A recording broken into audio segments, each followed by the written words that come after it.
ਸਾਲ 2017 ਦੇ ਲੇਖੇ ਜੋਖੇ ਦੇ ਪ੍ਰੋਗਰਾਮਾਂ ਦੇ ਵਿੱਚ ਇੰਟਰਨੈਸ਼ਨਲ ਐਪੀਸੋਡ ਦੇ ਵਿੱਚ ਸਾਡੇ ਸਾਰੇ ਦਰਸ਼ਕਾਂ ਦਾ ਸਵਾਗਤ ਹੈ। ਅੱਜ ਦੇ ਇਸ ਐਪੀਸੋਡ ਦੇ ਵਿੱਚ ਅਸੀਂ ਤੁਹਾਨੂੰ ਦੱਸਾਂਗੇ ਨਾਰਥ ਅਮਰੀਕਾ, ਕੈਨੇਡਾ, USA ਇਹਦੇ ਨਾਲ UK ਤੇ ਹੋਰ ਪੂਰੇ ਮੁਲਕਾਂ ਦੇ ਵਿੱਚ ਇੰਟਰਨੈਸ਼ਨਲ ਲੈਵਲ ਦੇ ਉੱਤੇ ਜੋ ਘਟਨਾਵਾਂ ਹੋਈਆਂ ਨੇ ਔਰ ਗੱਲਬਾਤ ਅਮਰੀਕਾ ਦੀ ਕਰਦੇ ਹਾਂ।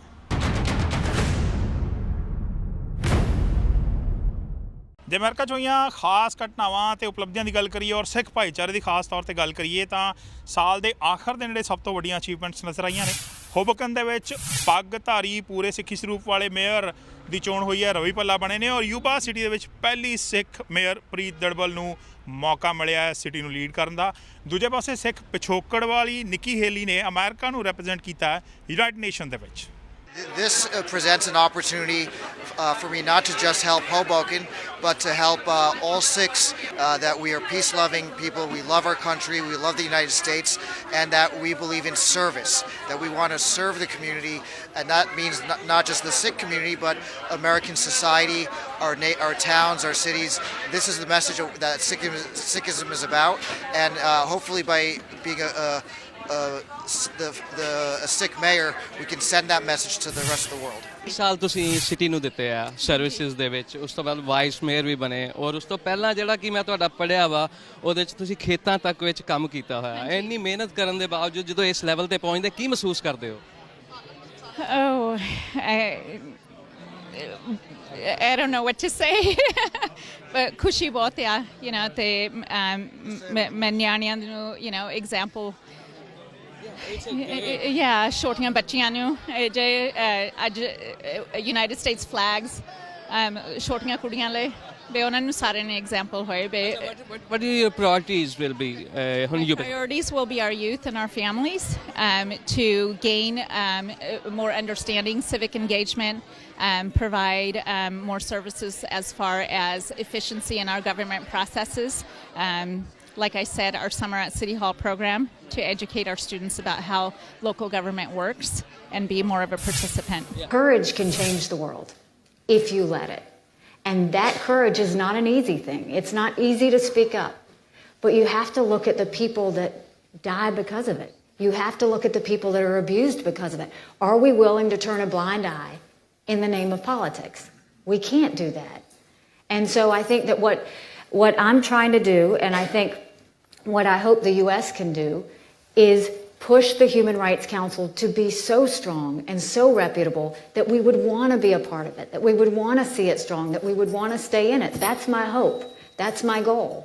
ਸਾਲ 2017 ਦੀ ਸ਼ੁਰੂਆਤ ਹੁੰਦੀ ਹੈ ਅਮਰੀਕਾ ਦੇ ਵਿੱਚ ਪ੍ਰੈਜ਼ੀਡੈਂਟ ਡੋਨਲਡ ਟਰੰਪ ਦੇ ਸਹੁੰ ਚੁੱਕਣ ਦੇ ਨਾਲ ਤੇ ਇਸ ਸ਼ੁਰੂਆਤ ਦੇ ਬਾਅਦ ਹੁੰਦੀ ਹੈ ਚੰਗੀ ਖਾਸੀ ਉਥਲ ਪਥਲ ਜਿਹਦੇ ਵਿੱਚ ਸਭ ਤੋਂ ਵੱਧ ਹਾਈਲਾਈਟ ਹੁੰਦਾ ਹੈ ਪ੍ਰੈਜ਼ੀਡੈਂਟ ਟਰੰਪ ਦਾ 7 ਮੁਲਕਾਂ ਦਾ ਟਰੈਵਲ ਬੈਨ ਜਿਹੜਾ ਖਾਸ ਤੌਰ 'ਤੇ ਮੁਸਲਿਮ ਭਾਈਚਾਰੇ 'ਤੇ ਕੇਂਦਰਿਤ ਮੰਨਿਆ ਗਿਆ। ਹਾਲਾਂਕਿ ਉਹ ਇਸ ਗੱਲ ਤੋਂ ਮੁੱਕਰੇ ਨੇ। ਦੂਜੇ ਪਾਸੇ ਉਹਨਾਂ ਦੇ ਆਪਣੇ ਸਭ ਤੋਂ ਨੇੜਲੇ ਲੋਕਾਂ ਨੂੰ ਉਹਨਾਂ ਦੀ ਕੈਬਨਿਟ ਦੇ ਵਿੱਚੋਂ ਕੱਢਿਆ ਜਾਣਾ ਔਰ FBI ਦੇ ਚੀਫ ਦਾ ਕੱਢਿਆ ਜਾਣਾ ਔਰ ਸਾਲ ਦੇ ਆਖਰ ਦੇ ਵਿੱਚ ਪ੍ਰੈਜ਼ੀਡੈਂਟ ਟਰੰਪ ਫੇਰ ਇੱਕ ਝਟਕਾ ਦਿੰਦੇ ਨੇ ਟੈਕਸ ਬਿੱਲ ਬਣਾ ਕੇ ਡੈਮੋਕ੍ਰੇਟਸ ਨੂੰ ਔਰ ਜਿਹਦੇ ਨਾਲ ਉਹਨਾਂ ਦਾ ਦਾਅਵਾ ਇਹ ਜ਼ਰੂਰ ਹੁੰਦਾ ਆ ਕਿ ਇਸ ਟੈਕਸ ਬਿੱਲ ਦੇ ਜ਼ਰੀਏ ਆਮ ਲੋਕਾਂ ਦੀ ਆਮਦਨ ਵਧੇਗੀ ਪਰ ਅਸਲ ਦੇ ਵਿੱਚ 12% ਇਨਕਮ ਟੈਕਸ ਦੇ ਵਿੱਚ ਕਮੀ ਆਉਂਦੀ ਹੈ ਵੱਡੇ ਕਾਰਪੋਰੇਟਸ ਦੇ ਵਿੱਚ ਔਰ ਅਮੀਰਾਂ ਦੇ ਵਾਸਤੇ ਜਿਨ੍ਹਾਂ ਦਾ ਟੈਕਸ ਬ੍ਰੈਕਟ 33% ਤੋਂ ਘੱਟ ਕੇ 21% ਤੇ ਆਉਂਦਾ। God bless America. They have been magnificent. Thank you. ਰਾਸ਼ਟਰਪਤੀ ਟਰੰਪ ਦੇ ਵਿਵਾਦਾਂ ਵਿੱਚ ਘਿਰੇ ਟਰੈਵਲ ਬੈਨ ਨੂੰ ਉਸ ਵੇਲੇ ਕੁਝ ਹੁੰਗਾਰਾ ਮਿਲਿਆ ਜਦ ਅਮਰੀਕਾ ਦੀ ਸੁਪਰੀਮ ਕੋਰਟ ਨੇ ਇਸ ਨੂੰ ਕੁਝ ਸ਼ਰਤਾਂ ਦੇ ਆਧਾਰ ਤੇ ਆਪਣੀ ਸਹਿਮਤੀ ਦੇ ਦਿੱਤੀ। ਹਾਲਾਂਕਿ ਅਦਾਲਤ ਨੇ ਇਹ ਵੀ ਸਾਫ਼ ਕਰ ਦਿੱਤਾ ਹੈ ਕਿ ਇਸ ਮਾਮਲੇ ਵਿੱਚ ਰਾਸ਼ਟਰੀ ਸੁਰੱਖਿਆ ਅਤੇ ਧਾਰਮਿਕ ਵਿਤਕਰੇ ਨੂੰ ਲੈ ਕੇ ਇਮੀਗ੍ਰੇਸ਼ਨ ਮਾਮਲਿਆਂ ਵਿੱਚ ਰਾਸ਼ਟਰਪਤੀ ਦੇ ਵਿਵਾਦਤ ਅਖਤਿਆਰਾਂ ਬਾਰੇ ਅਦਾਲਤ ਬਾਅਦ ਵਿੱਚ ਸੁਣਵਾਈ ਕਰੇਗੀ। ਸੁਪਰੀਮ ਕੋਰਟ ਨੇ ਆਪਣੀ ਰਾਏ ਦਿੰਦੇ ਹੋਏ ਇਹ ਵੀ ਸਾਫ਼ ਕੀਤਾ ਹੈ ਕਿ ਉਹਨਾਂ ਵਿਦੇਸ਼ੀ ਨਾਗਰਿਕਾਂ ਨੂੰ ਇਸ ਟਰੈਵਲ ਬੈਨ ਤੋਂ ਮੁਕਤ ਰੱਖਿਆ ਜਾਵੇ ਜਿਨ੍ਹਾਂ ਦੇ ਅਮਰੀਕਾ ਵਿੱਚ ਸਗੇ ਰਿਸ਼ਤੇਦਾਰ ਜਿਵੇਂ ਪਤੀ ਜਾਂ ਪਤਨੀ, ਮਾਂ-ਬਾਪ ਜਾਂ ਭੈਣ-ਭਰਾ ਰਹਿੰਦੇ ਹੋਣ। ਇਸ ਤੋਂ ਇਲਾਵਾ ਇਹ ਛੋਟ ਟਰੈਵਲ ਬੈਨ ਵਿੱਚ ਸ਼ਾਮਲ ਕੀਤੇ ਗਏ ਦੇਸ਼ਾਂ ਦੇ ਉਹਨਾਂ ਨਾਗਰਿਕਾਂ ਤੇ ਵੀ ਲਾਗੂ ਹੋਣੀ ਚਾਹੀਦੀ ਹੈ ਜਿਨ੍ਹਾਂ ਨੇ ਕਿਸੇ ਅਮਰੀਕੀ ਕੰਪਨੀ ਦੀ ਨੌਕਰੀ ਮਨਜ਼ੂਰ ਕੀਤੀ ਹੋਵੇ ਜਾਂ ਕਿਸੇ ਲੈਕਚਰਰ ਨੂੰ ਅਮਰੀਕੀ ਲੋਕਾਂ ਨੂੰ ਸੰਬੋਧਨ ਕਰਨ ਵਾਸਤੇ ਸੱਦਿਆ ਗਿਆ ਹੋਵੇ। ਅਦਾਲਤ ਨੇ ਕਿਹਾ ਹੈ ਕਿ ਇਸ ਕੇਸ ਦੀ ਸੁਣਵਾਈ ਅਕਤੂਬਰ ਮਹੀਨੇ ਵਿੱਚ ਉਸ ਵੇਲੇ ਕੀਤੀ ਜਾਵੇਗੀ ਜਦ ਅਦਾਲਤ ਦੁਬਾਰਾ ਲੱਗੇਗੀ। ਇਸ ਦੇ ਨਾਲ ਹੀ ਅਦਾਲਤ ਨੇ ਇਹ ਸੰਕੇਤ ਵੀ ਦਿੱਤੇ ਨੇ ਕਿ ਕਿਉਂਕਿ ਇਹ 90 ਦਿਨਾਂ ਦਾ ਅਸਥਾਈ ਟਰੈਵਲ ਬੈਨ ਹੈ ਇਸ ਕਰਕੇ ਉਸ ਵੇਲੇ ਤੱਕ ਹਾਲਾਤਾਂ ਵਿੱਚ ਕਈ ਬਦਲਾਅ ਹੋ ਸਕਦੇ ਨੇ। ਉਸ ਵੇਲੇ ਅਦਾਲਤ ਦੋਵੇਂ ਪਾਰਟੀਆਂ ਕੋਲੋਂ ਇਸ ਵਿਵਾਦਤ ਮਾਮਲੇ ਬਾਰੇ ਇੱਕ ਵਾਰ ਫੇਰ ਵਿਚਾਰ ਲਵੇਗੀ। ਰਾਸ਼ਟਰਪਤੀ ਟਰੰਪ ਨੇ ਅਦਾਲਤ ਦੇ ਇਸ ਫੈਸਲੇ ਨੂੰ ਆਪਣੀ ਜਿੱਤ ਦੱਸਦਿਆਂ ਕਿਹਾ ਹੈ ਕਿ ਇਸ ਫੈਸਲੇ ਨਾਲ ਉਹਨਾਂ ਨੂੰ ਆਪਣੇ ਦੇਸ਼ ਦੀ ਸੁਰੱਖਿਆ ਨੂੰ ਯਕੀਨੀ ਬਣਾਉਣ ਵਿੱਚ ਮਦਦ ਮਿਲੇਗੀ। ਹਾਲਾਂਕਿ ਪ੍ਰਵਾਸੀਆਂ ਦੇ ਹੱਕਾਂ ਦੀ ਰਾਖੀ ਕਰਨ ਵਾਲੀਆਂ ਜਥੇਬੰਦੀਆਂ ਅਤੇ ਵਕੀਲਾਂ ਨੂੰ ਅਦਾਲਤ ਦੇ ਇਸ ਫੈਸਲੇ ਨਾਲ ਨਿਰਾਸ਼ਾ ਤਾਂ ਹੋਈ ਹੈ, ਪਰ ਇਹਨਾਂ ਦਾ ਕਹਿਣਾ ਹੈ ਕਿ ਅਦਾਲਤ ਨੇ ਇਸ ਟਰੈਵਲ ਬੈਨ ਦਾ ਪ੍ਰਭਾਵ ਬਹੁਤ ਹੀ ਸੀਮਿਤ ਕਰ ਦਿੱਤਾ ਹੈ। ਇੱਥੇ ਦੱਸਣਯੋਗ ਹੈ ਕਿ ਰਾਸ਼ਟਰਪਤੀ ਟਰੰਪ ਨੇ ਆਪਣਾ ਕਾਰਜਭਾਰ ਸੰਭਾਲਣ ਤੋਂ ਬਾਅਦ 27 ਜਨਵਰੀ ਨੂੰ ਪਹਿਲਾ ਟਰੈਵਲ ਬੈਨ ਜਾਰੀ ਕੀਤਾ ਸੀ, ਜਿਸ ਵਿੱਚ 7 ਮੁਸਲਿਮ ਦੇਸ਼ਾਂ Iran, Iraq, Libya, Somalia, Sudan, Syria ਤੇ ਯਮਨ ਦੇ ਨਾਗਰਿਕਾਂ ਨੂੰ ਅਮਰੀਕਾ ਵਿੱਚ ਦਾਖਲਾ ਦੇਣ ਤੇ ਪਾਬੰਦੀ ਲਗਾਈ ਗਈ ਸੀ। ਇਸ ਨੂੰ ਕਈ ਨਿਚਲੀਆਂ ਅਦਾਲਤਾਂ ਵੱਲੋਂ ਰੱਦ ਕੀਤੇ ਜਾਣ ਤੋਂ ਬਾਅਦ ਸੋਧਿਆ ਹੋਇਆ ਨਵਾਂ ਟਰੈਵਲ ਬੈਨ ਜਾਰੀ ਕੀਤਾ ਗਿਆ ਸੀ, ਜਿਸ ਵਿੱਚ ਇਰਾਕ ਨੂੰ ਬਾਹਰ ਕੱਢਦੇ ਹੋਏ ਮੁਸਲਿਮ ਦੇਸ਼ਾਂ ਦੀ ਗਿਣਤੀ ਘਟਾ ਕੇ 6 ਕਰ ਦਿੱਤੀ ਗਈ ਸੀ। ਇਸ ਮਾਮਲੇ ਵਿੱਚ ਸੁਣਵਾਈ ਕਰਦੇ ਹੋਏ ਇੱਕ ਵਾਰ ਫੇਰ ਕਈ ਅਦਾਲਤਾਂ ਨੇ ਇਸ ਟਰੈਵਲ ਬੈਨ ਨੂੰ ਧਾਰਮਿਕ ਵਿਤਕਰੇ ਦੀ ਭਾਵਨਾ ਨਾਲ ਕੀਤੀ ਗਈ ਕਾਰਵਾਈ ਦੱਸਦੇ ਹੋਏ ਇਸ ਤੇ ਰੋਕ ਲਗਾ ਦਿੱਤੀ ਸੀ। ਹੁਣ ਇਸ ਮਾਮਲੇ ਵਿੱਚ ਸੁਪਰੀਮ ਕੋਰਟ ਵੱਲੋਂ ਦਿੱਤੇ ਗਏ ਫੈਸਲੇ ਨਾਲ ਟਰੰਪ ਪ੍ਰਸ਼ਾਸਨ ਬਹੁਤ ਖੁਸ਼ ਹੈ ਅਤੇ ਸੁਪਰੀਮ ਕੋਰਟ ਨੇ ਵੀ ਟਰੰਪ ਪ੍ਰਸ਼ਾਸਨ ਨੂੰ ਟਰੈਵਲ ਬੈਨ ਦੇ 90 ਦਿਨਾਂ ਵਿੱਚ ਸੰਬੰਧਿਤ ਦੇਸ਼ਾਂ ਵਾਸਤੇ ਇਮੀਗ੍ਰੇਸ਼ਨ ਨੀਤੀਆਂ ਤੇ ਮੁੜ ਵਿਚਾਰ ਕਰਨ ਦੀ ਇਜਾਜ਼ਤ ਦੇ ਦਿੱਤੀ ਹੈ। ਸਾਲ ਦਾ ਅੰਤ ਬੇਸ਼ੱਕ ਸ਼ਾਂਤ, ਵਧੀਆ ਮੌਸਮ, ਖੁਸ਼ਨੁਮਾ ਮਾਹੌਲ ਔਰ ਰੌਸ਼ਨੀਆਂ ਦੇ ਵਿੱਚ ਹੋਇਆ, ਪਰ ਪੂਰਾ ਸਾਲ ਅਮਰੀਕਾ ਦੇ ਵਿੱਚ ਕੁਦਰਤੀ ਕਰੋਪੀਆਂ ਦੀ ਸਿਖਰ ਰਹੀ ਹੈ। ਹੋਜ਼ੇ ਤੇ ਅਰਮਾ ਵਰਗੇ ਹਰੀਕੇਨ ਜਿਹੜੇ ਨੇ ਲੋਕਾਂ ਡਿਸਟਰਬ ਕਰਦੇ ਰਹੇ ਨੇ। ਦੂਜੇ ਪਾਸੇ ਕੈਲੀਫੋਰਨੀਆ, ਖਾਸ ਤੌਰ ਤੇ ਕੈਲੀਫੋਰਨੀਆ ਦੀ ਵਾਈਨ ਪ੍ਰੋਡਿਊਸਿੰਗ ਏਰੀਆ ਅੱਗਾਂ ਦਾ ਸ਼ਿਕਾਰ ਰਿਹਾ। ਉਹ ਜੰਗਲਾਤੀ ਅੱਗਾਂ ਜਿਹੜੀਆਂ ਇਸ ਵਾਰ ਲੋਕਾਂ ਦੇ ਘਰਾਂ ਦੇ ਸਭ ਤੋਂ ਜ਼ਿਆਦਾ ਨੇੜੇ ਰਹੀਆਂ ਨੇ। ਬਹੁਤ ਵੱਡੀ ਗਿਣਤੀ ਦੇ ਵਿੱਚ ਲੋਕਾਂ ਨੂੰ ਕੈਂਪਾਂ ਦੇ ਵਿੱਚ ਜਾ ਕੇ ਹਫ਼ਤਾ 10 ਦਿਨ ਤੋਂ ਵੀ ਜ਼ਿਆਦਾ ਸਮਾਂ ਰਹਿਣਾ ਪਿਆ।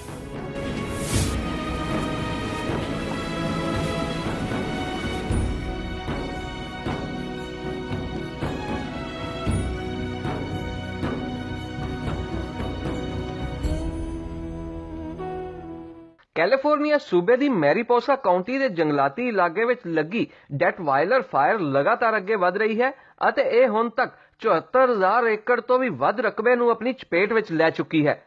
ਲਗਾਤਾਰ ਤੇਜ਼ੀ ਨਾਲ ਅੱਗੇ ਵਧ ਰਹੀ ਇਸ ਅੱਗ ਕਾਰਨ ਕਈ ਰਿਹਾਇਸ਼ੀ ਇਲਾਕਿਆਂ ਨੂੰ ਵੀ ਖਤਰਾ ਪੈਦਾ ਹੋ ਚੁੱਕਾ ਹੈ ਅਤੇ ਮੈਰੀਪੋਸਾ ਕਸਬੇ ਸਣੇ ਕਈ ਹੋਰਨਾਂ ਕਸਬਿਆਂ ਨੂੰ ਖਾਲੀ ਕਰਨ ਦੇ ਹੁਕਮ ਜਾਰੀ ਕੀਤੇ ਜਾ ਚੁੱਕੇ ਨੇ। ਹੁਣ ਤੱਕ 5,000 ਤੋਂ ਵੀ ਜ਼ਿਆਦਾ ਲੋਕ ਆਪਣੇ ਘਰ ਛੱਡ ਕੇ ਸੁਰੱਖਿਅਤ ਇਲਾਕਿਆਂ ਵਿੱਚ ਜਾ ਚੁੱਕੇ ਨੇ ਅਤੇ ਇਹਨਾਂ ਦੇ ਰਹਿਣ ਵਾਸਤੇ ਰੈੱਡ ਕਰਾਸ ਸੁਸਾਇਟੀ ਨੇ ਕਈ ਜਗ੍ਹਾ ਤੇ ਸ਼ੈਲਟਰ ਕੈਂਪ ਸਥਾਪਿਤ ਕੀਤੇ ਨੇ।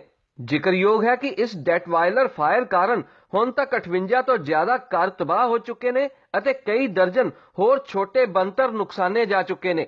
ਇਹੋ ਨਹੀਂ, ਅਜੇ ਵੀ ਇਹ ਜੰਗਲਾਤੀ ਅੱਗ 1500 ਤੋਂ ਜ਼ਿਆਦਾ ਇਮਾਰਤਾਂ ਅਤੇ ਯੋਸੇਮਿਟੀ ਨੈਸ਼ਨਲ ਪਾਰਕ ਦੀ ਬਿਜਲੀ ਸਪਲਾਈ ਲਈ ਖਤਰਾ ਬਣੀ ਹੋਈ ਹੈ।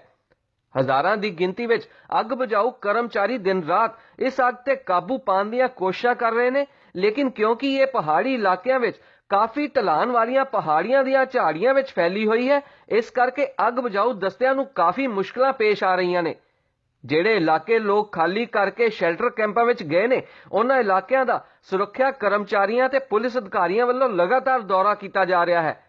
100 ਡਿਗਰੀ ਫਾਰਨਹਾਈਟ ਪਾਰ ਕਰ ਚੁੱਕੇ ਤਾਪਮਾਨ ਅਤੇ ਖੁਸ਼ਕ ਹਵਾਵਾਂ ਕਾਰਨ ਅੱਗ ਬਹੁਤ ਤੇਜ਼ੀ ਨਾਲ ਫੈਲ ਰਹੀ ਹੈ, ਜਿਸ ਕਾਰਨ ਅੱਗ ਬੁਝਾਊ ਦਸਤਿਆਂ ਨੂੰ ਕਾਫੀ ਦਿੱਕਤਾਂ ਦਾ ਸਾਹਮਣਾ ਕਰਨਾ ਪੈ ਰਿਹਾ ਹੈ। ਹੁਣ ਮੈਰੀਪੋਸਾ ਸ਼ਹਿਰ ਵਿੱਚੋਂ ਇਵੈਕੂਏਸ਼ਨ ਦੇ ਹੁਕਮ ਵਾਪਸ ਲੈ ਲਏ ਗਏ ਨੇ ਅਤੇ ਅਧਿਕਾਰੀ ਘਰ ਖਾਲੀ ਕਰਕੇ ਸ਼ੈਲਟਰ ਕੈਂਪਾਂ ਵਿੱਚ ਜਾ ਚੁੱਕੇ ਲੋਕਾਂ ਨੂੰ ਮੁੜ ਵਾਪਸ ਮੈਰੀਪੋਸਾ ਡਾਊਨਟਾਊਨ ਦੇ ਘਰਾਂ ਵਿੱਚ ਭੇਜਣ ਦੀ ਤਿਆਰੀ ਕਰ ਰਹੇ ਨੇ। ਜੇ ਮਾਸ ਸ਼ੂਟਿੰਗਸ ਦੇ ਨਜ਼ਰੀਏ ਨਾਲ ਦੇਖਿਆ ਜਾਏ ਤਾਂ ਅਮਰੀਕਾ ਦੇ ਵਿੱਚ ਅੰਨ੍ਹੇਵਾਹ ਉਪਲਬਧ ਹਥਿਆਰ, ਖਾਸ ਤੌਰ 'ਤੇ ਹੈਂਡ ਗਨਸ, ਲੌਂਗ ਗਨਸ ਤੇ ਆਟੋਮੈਟਿਕ ਵੈਪਨਸ ਜਿਹੜੇ ਨੇ ਇਸ ਵਾਰ ਵੀ ਕਤਲੇਆਮ ਦੇ ਕਾਰਨ ਰਹੇ ਨੇ। ਔਰ 9/11 ਤੋਂ ਬਾਅਦ ਸਭ ਤੋਂ ਵੱਡੇ ਅੱਤਵਾਦੀ ਹਮਲਾ, ਜਾਂ ਉਹਨੂੰ ਡੋਮੈਸਟਿਕ ਟੈਰਰਿਜ਼ਮ ਕਹਿ ਲਵੋ ਜਾਂ ਘਰੇਲੂ ਅੱਤਵਾਦ ਕਹਿ ਲਵੋ, ਉਹ ਜਿਹੜਾ ਹੈ ਲਾਸ ਵੇਗਸ ਦੇ ਵਿੱਚ ਨਜ਼ਰ ਆਇਆ, ਜਿਹਦੇ ਵਿੱਚ 50 ਤੋਂ ਵੱਧ ਲੋਕਾਂ ਨੂੰ ਕਤਲ ਕੀਤਾ ਗਿਆ। ਦੂਜੇ ਪਾਸੇ ਇਹੋ ਜਿਹਾ ਇੱਕ ਵੱਡਾ ਹਮਲਾ ਸਦਰਲੈਂਡ ਸਪ੍ਰਿੰਗ ਦੇ ਚਰਚ ਦੇ ਵਿੱਚ ਹੋਇਆ, ਟੈਕਸਸ ਦੇ ਵਿੱਚ। ਤੇ ਤੀਜੀ ਵਾਰਦਾਤ, ਜਿਹੜੀ ਵੱਡੀ ਵਾਰਦਾਤ ਆ, ਉਹ ਨਿਊਯਾਰਕ ਦੇ ਵਿੱਚ ਹੋਈ ਹੈ। ਹੋਮ ਡਿਪੋ ਦਾ ਇੱਕ ਟਰੱਕ ਲੈ ਕੇ ਇੱਕ ਸ਼ਖਸ ਨੇ ਲੋਕਾਂ ਨੂੰ ਉਹਦੇ ਥੱਲੇ ਰਗੜ ਦਿੱਤਾ ਹੈ। ਘਰੇਲੂ ਅੱਤਵਾਦ ਦੀਆਂ ਵਾਰਦਾਤਾਂ ਲਗਾਤਾਰ ਇਸ ਸਾਲ ਜਾਰੀ ਰਹੀਆਂ ਨੇ, ਪਹਿਲਾਂ ਨਾਲੋਂ ਜ਼ਿਆਦਾ ਖਤਰਨਾਕ ਹੋਈਆਂ ਨੇ।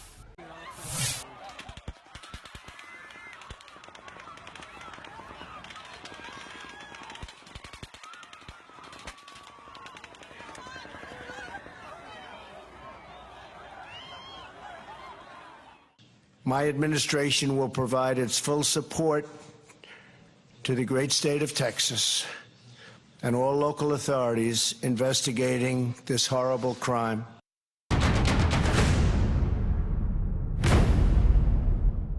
ਜਿੱਥੇ ਸਾਲ 2017 ਅਮਰੀਕਾ ਵਿੱਚ ਕੁਝ ਖੱਟੀਆਂ ਮਿੱਠੀਆਂ ਅਤੇ ਕੁਝ ਦਿਲ ਦੁਖਾਉਣ ਵਾਲੀਆਂ ਯਾਦਾਂ ਛੱਡ ਕੇ ਗਿਆ, ਉੱਥੇ ਇਸ ਸਾਲ ਪੰਜਾਬੀ ਭਾਈਚਾਰੇ ਲਈ ਉਪਲਬਧੀਆਂ ਭਰਿਆ ਵੀ ਰਿਹਾ।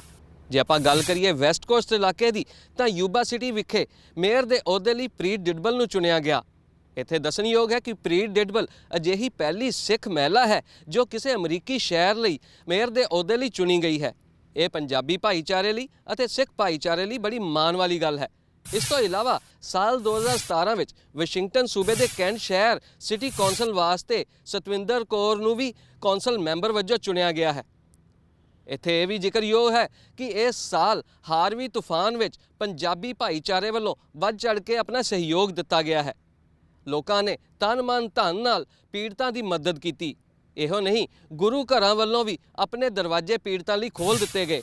ਗੁਰੂ ਘਰਾਂ ਵਿੱਚ ਪੀੜਤਾਂ ਲਈ ਰਹਿਣ ਦਾ ਅਤੇ ਖਾਣ ਪੀਣ ਦਾ ਵਿਸ਼ੇਸ਼ ਪ੍ਰਬੰਧ ਕੀਤਾ ਗਿਆ। ਆਪਣੀ ਪਛਾਣ ਬਾਰੇ ਹੋਰਨਾਂ ਭਾਈਚਾਰਿਆਂ ਨੂੰ ਜਾਣੂ ਕਰਵਾਉਣ ਵਾਸਤੇ ਸਾਲ 2017 ਵਿੱਚ ਹੀ ਸਿੱਖ ਭਾਈਚਾਰੇ ਨੇ ਫਰੈਜ਼ਨੋ ਵਿਖੇ ਬਾਈਕ ਕਲੱਬ ਨਾਲ ਰਲ ਕੇ ਜ਼ਰੂਰਤਮੰਦ ਬੱਚਿਆਂ ਨੂੰ ਹਜ਼ਾਰਾਂ ਸਾਈਕਲਾਂ ਵੰਡੀਆਂ। ਸਾਲ 2017 ਜਿੱਥੇ ਪੰਜਾਬੀ ਭਾਈਚਾਰੇ ਲਈ ਉਪਲਬਧੀਆਂ ਭਰਿਆ ਰਿਹਾ, ਉੱਥੇ ਕੈਲੀਫੋਰਨੀਆ ਸੂਬੇ ਦੇ ਮਡੇਰਾ ਸ਼ਹਿਰ ਵਿਖੇ ਇੱਕ ਅਫਸੋਸਜਨਕ ਵਾਰਦਾਤ ਵੀ ਸਾਹਮਣੇ ਆਈ। ਇੱਕ ਸਟੋਰ ਤੇ 2 ਪੰਜਾਬੀ ਮੂਲ ਦੇ ਨੌਜਵਾਨਾਂ ਨੇ ਨਸ਼ੇ ਦੀ ਹਾਲਤ ਵਿੱਚ ਸਟੋਰ ਨੂੰ ਲੁੱਟਣ ਦੀ ਨੀਅਤ ਨਾਲ ਸਟੋਰ ਤੇ ਕੰਮ ਕਰੇ ਪੰਜਾਬੀ ਮੂਲ ਦੇ ਹੀ ਨੌਜਵਾਨ ਧਰਮਪ੍ਰੀਤ ਸਿੰਘ ਜੱਸੜ ਦਾ ਕਤਲ ਕਰ ਦਿੱਤਾ। ਇਸ ਵਾਰਦਾਤ ਨੇ ਇੱਕ ਸਵਾਲ ਇਹ ਖੜਾ ਕੀਤਾ ਕਿ ਕੀ ਇੱਥੇ ਪੰਜਾਬੀ ਨੌਜਵਾਨ ਵੀ ਨਸ਼ੇ ਦੀ ਹਾਲਤ ਵਿੱਚ ਬਰਬਾਦ ਹੋ ਰਹੇ ਨੇ? ਸੋ ਇਹ ਸਾਲ ਜਿੱਥੇ ਪੰਜਾਬੀ ਭਾਈਚਾਰੇ ਲਈ ਉਪਲਬਧੀਆਂ ਭਰਿਆ ਰਿਹਾ ਹੈ, ਉੱਥੇ ਇਸ ਨੇ ਇਹ ਸੋਚਣ ਤੇ ਮਜਬੂਰ ਵੀ ਕਰ ਦਿੱਤਾ ਹੈ ਕਿ ਅਸੀਂ ਆਪਣੀ ਪੰਜਾਬੀ ਨੌਜਵਾਨ ਪੀੜ੍ਹੀ ਨੂੰ ਨਸ਼ੇ ਦੀ ਲੱਤ ਤੋਂ ਕਿਵੇਂ ਬਚਾ ਸਕਦੇ ਹਾਂ।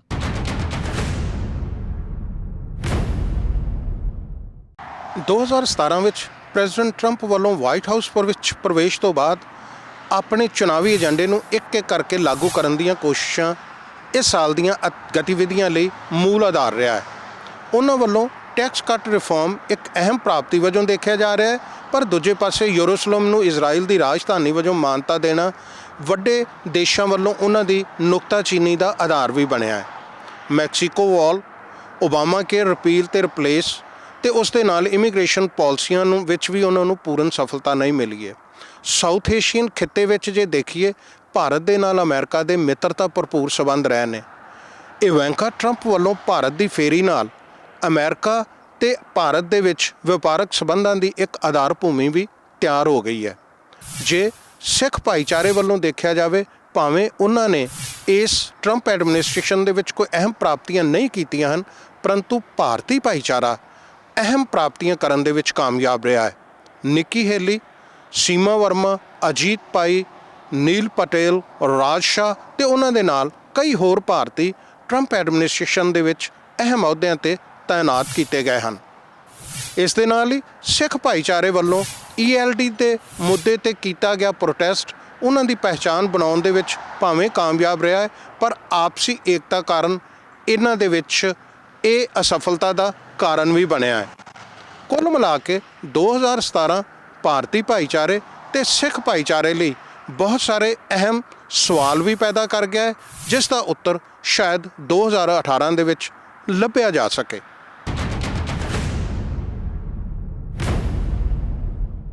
ਸਾਲ 2017 ਅਮਰੀਕਨਸ ਦੇ ਵਾਸਤੇ ਇਸ ਵਾਸਤੇ ਵੀ ਖਾਸ ਰਿਹਾ ਕਿਉਂਕਿ ਇਸ ਸਾਲ 99 ਸਾਲ ਦੇ ਇਤਿਹਾਸ ਵਿੱਚ ਪਹਿਲਾ ਪੂਰਾ ਸੂਰਜੀ ਗ੍ਰਹਿਣ ਇੱਥੇ ਵੇਖਣ ਨੂੰ ਨਜ਼ਰ ਆਇਆ ਔਰ ਇਸ ਸੂਰਜੀ ਗ੍ਰਹਿਣ ਦਾ ਆਨੰਦ ਮਿਲੀਅਨਸ ਦੀ ਗਿਣਤੀ 'ਚ ਲੋਕਾਂ ਨੇ ਮਾਣਿਆ ਹੈ। ਨਾਸਾ ਨੇ ਇਹਨੂੰ ਲਾਈਵ ਕੀਤਾ ਹੈ। ਨਾ ਸਿਰਫ ਇੰਨਾ ਕੁਝ ਬਲਕਿ ਇਸ ਤੋਂ ਬਹੁਤ ਕੁਝ ਸਿੱਖਣ ਨੂੰ ਮਿਲਿਆ ਇਹਦੀਆਂ ਆਬਜ਼ਰਵੇਸ਼ਨ ਜਿਹੜੀਆਂ ਨੇ ਔਰ ਬੱਚਿਆਂ ਦੇ ਵਿੱਚ ਸਾਇੰਸ ਪ੍ਰਤੀ ਉਤਸ਼ਾਹ ਜਿਹੜਾ ਹੈ ਨਵੇਂ ਸਿਰੋਂ ਨਜ਼ਰ ਆਇਆ। ਜਿਹੜੇ ਅਮਰੀਕਨਸ ਦੀ ਡੰਬਿੰਗ ਡਾਊਨ ਦੀ ਗੱਲ ਹੋ ਰਹੀ ਸੀ, ਉਹਨਾਂ ਨੇ ਫਿਜ਼ਿਕਸ ਦੀ ਔਰ ਐਸਟ੍ਰੋਫਿਜ਼ਿਕਸ ਦੀ ਗੱਲ ਛੇੜੀ। ਸੋ ਇਸ ਪ੍ਰੋਗਰਾਮ ਦੇ ਆਖਰ ਦੇ ਵਿੱਚ ਅਸੀਂ ਤੁਹਾਨੂੰ ਛੱਡ ਜਾਂਦੇ ਹਾਂ ਨਿਊਯਾਰਕ 'ਚ ਬਰੁਕਲਿਨ ਦੇ ਵਿੱਚ ਡਾਇਕਰ ਹਾਈਟਸ ਦੀਆਂ ਖੂਬਸੂਰਤ ਲਾਈਟਾਂ ਦੇ ਨਾਲ ਜਿਹੜੀਆਂ ਕ੍ਰਿਸਮਸ ਤੋਂ ਲੈ ਕੇ ਨਵੇਂ ਸਾਲ ਤੱਕ ਚੱਲਦੀਆਂ ਨੇ। ਇਸ ਦੁਆ ਦੇ ਨਾਲ ਕਿ ਤੁਹਾਡੇ ਵਾਸਤੇ ਤੁਹਾਡਾ 2018 ਇੰਨਾ ਖੂਬਸੂਰਤ, ਇੰਨਾ ਹੀ ਰੌਸ਼ਨ ਹੋਵੇ, ਗੋਲੀਆਂ ਦੀਆਂ ਬੁਛਾੜਾਂ ਤੋਂ ਲੋਕਾਂ ਦੀਆਂ ਜ਼ਿੰਦਗੀਆਂ ਬਚੀਆਂ ਰਹਿਣ ਔਰ ਤੁਹਾਡੀਆਂ ਇੱਛਾਵਾਂ ਪੂਰੀਆਂ ਹੋਣ ਦੇ ਨਾਲ ਨਾਲ ਸੜਕਾਂ 'ਤੇ ਰੁਲਦੇ ਗਰੀਬਾਂ ਦੀਆਂ ਵੀ ਇੱਛਾਵਾਂ ਪੂਰੀਆਂ ਕਰਨ ਦੇ ਵਿੱਚ ਸ਼ਾਇਦ ਸਿਆਸੀ ਲੋਕ ਜੇ ਕਾਮਯਾਬ ਨਹੀਂ ਹੁੰਦੇ ਤਾਂ ਘੱਟੋ ਘੱਟ ਤੁਹਾਡੇ ਵਰਗੇ, ਸਾਡੇ ਵਰਗੇ ਆਮ ਲੋਕ ਕੁਝ ਯੋਗਦਾਨ ਪਾ ਕੇ ਕਾਮਯਾਬੀ ਹਾਸਲ ਕਰਨ। ਫਿਲਹਾਲ ਨਵੇਂ ਸਾਲ ਦੀਆਂ ਬਹੁਤ ਬਹੁਤ ਮੁਬਾਰਕਾਂ।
ਸਵਾਗਤ ਹੈ ਤੁਹਾਡੇ ਸਾਰਿਆਂ ਦਾ ਇਸ ਖਾਸ ਪੇਸ਼ਕਸ਼ ਦੇ ਵਿੱਚ।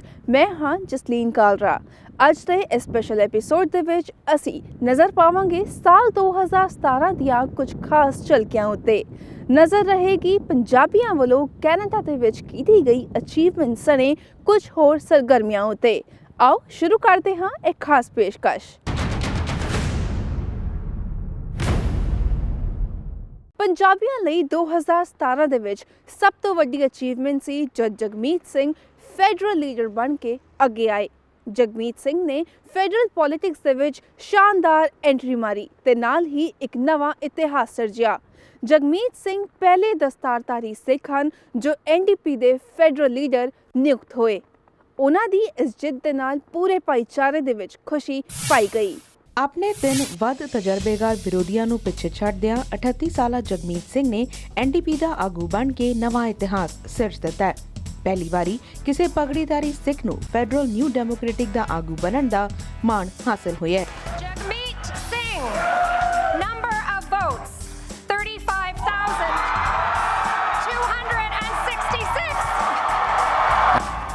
ਓਨਟਾਰੀਓ ਵਿਧਾਨ ਸਭਾ ਦੇ ਮੈਂਬਰ ਜਗਮੀਤ ਸਿੰਘ ਘੱਟ ਗਿਣਤੀ ਵਿੱਚੋਂ ਕਿਸੇ ਵੀ ਫੈਡਰਲ ਪਾਰਟੀ ਦੇ ਬਣੇ ਪਹਿਲੇ ਸਿੱਖ ਆਗੂ ਨੇ। ਉਹਨਾਂ 35,266 ਵੋਟਾਂ ਹਾਸਲ ਕਰਕੇ ਵੱਡੇ ਫਰਕ ਨਾਲ ਆਪਣੇ ਵਿਰੋਧੀਆਂ ਨੂੰ ਹਰਾਇਆ।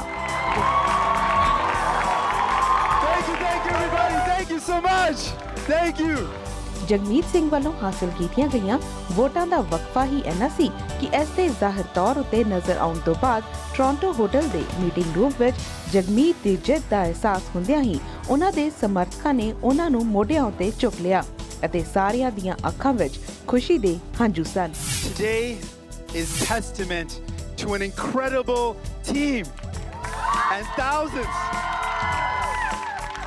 thousands of volunteers and supporters who believed in us across the country.